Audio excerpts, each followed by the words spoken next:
Welcome, everybody. Getting bigger. Yeah. Yeah, I hear you guys are, too. Okay, so these are the questions that I was curious about, and I think they'll be the questions you guys are curious about, too. I'm going to ask a lot about the very early days of Facebook. We were just talking about them in the back. It was fascinating. I sort of wish you could have heard it. We'll do our best to try and reproduce it. So here's a question that might be a little bit difficult. How long before 2004 could something like Facebook have succeeded? Like, what was the last thing that was needed to fall into place? Could someone have done it in 1995 or 2000? Yeah, no, it's an interesting question.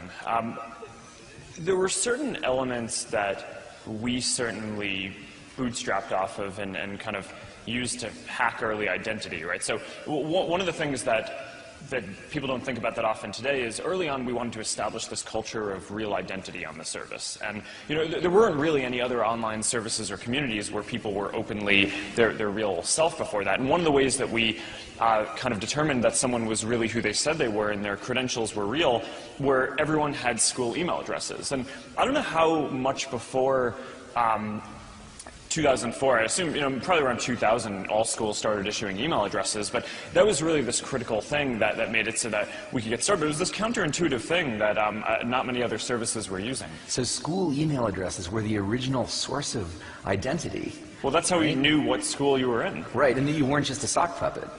Because you can't just get the school to keep creating new email addresses. Yeah. So it made it so that people couldn't sign up for fake accounts, right? Because people typically only have one school account. So being able to bootstrap off of that was this really nice early thing that helped us establish this culture of real identity. And then once we got to a few million people or 10 million people where that culture was established, it was able to bootstrap into something that was much bigger that kept most of that culture, even though now, obviously, most people in the world don't have emails that are issued by some institution that vouches for their identity. Now people log in through Facebook.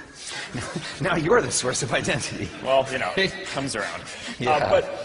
But to your question about when would it have been possible, one of the big trends that we see is that the amount that any individual shares in a given year seems to be growing at this exponentially increasing rate. Right? Zuckerberg's law. Yeah, I don't call it that, but other people do. You heard it here first. But I mean, it is this kind of social networking version of Moore's Law, and it's interesting. And what that suggests to me is, if we expect that this rate is going to double every year, then look out 10 years. 2 to the 10th is 1024, right? So 10 years from now, people will be sharing about 1,000 times as many things.